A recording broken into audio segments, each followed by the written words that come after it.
Maar ek groot een op Ellis Park, dit is die Leeu's tuis teen die Bulls, albei het weggespeel die afgelope naweek, albei moes vlieg na Johannesburg toe.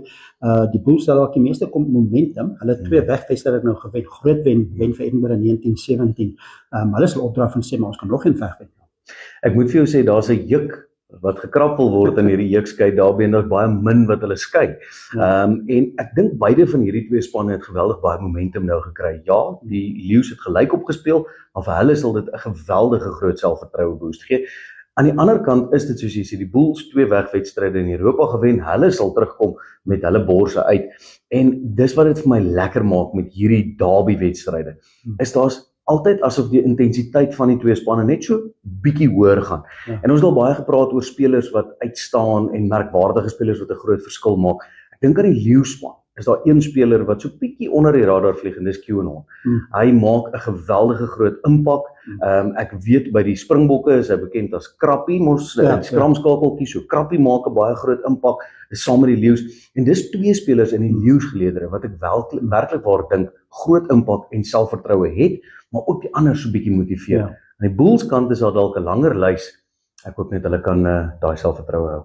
Ja, en dit is wat interessant is vir my van die wedstryd Saterdag, Mike, is dat het vir Johan Ackerman wat die Bulls afrig wat weer terug is op Ellis Park. Hy gaan nie weet wat die kleedkamer om naartoe te gaan eintlik nie, maar hy sal met mooi kop hou, hy moet na die besoekers toe gaan. Hy ken natuurlik Ellis Park goed, het ook lank afgerig by die Leeu's. Het ook Smith wat vir die Leeu's loskakel speel wat by die Bulls goed ken. Dit gebeur maar dat die spelers mekaar goed ken. Is dit 'n draaipunt geweest vir Ackerman, dink jy? 2 wedstryde weggewen, was onder geweldige druk geweest. As daai druk bietjie van jou af is, ons het nou 'n paar gewen, dan rig jy seker ook beter af. Ja, ek dink dit speel 'n groot rol. Ek dink dit is 'n ongekende posisie waarin Ackerman homself gevind het in die sin dat daar is baie geweldig druk. Onder geen illusie dat die Bulls het presteer onder Jake White en dat sy plig en rol is om silwerware te bring.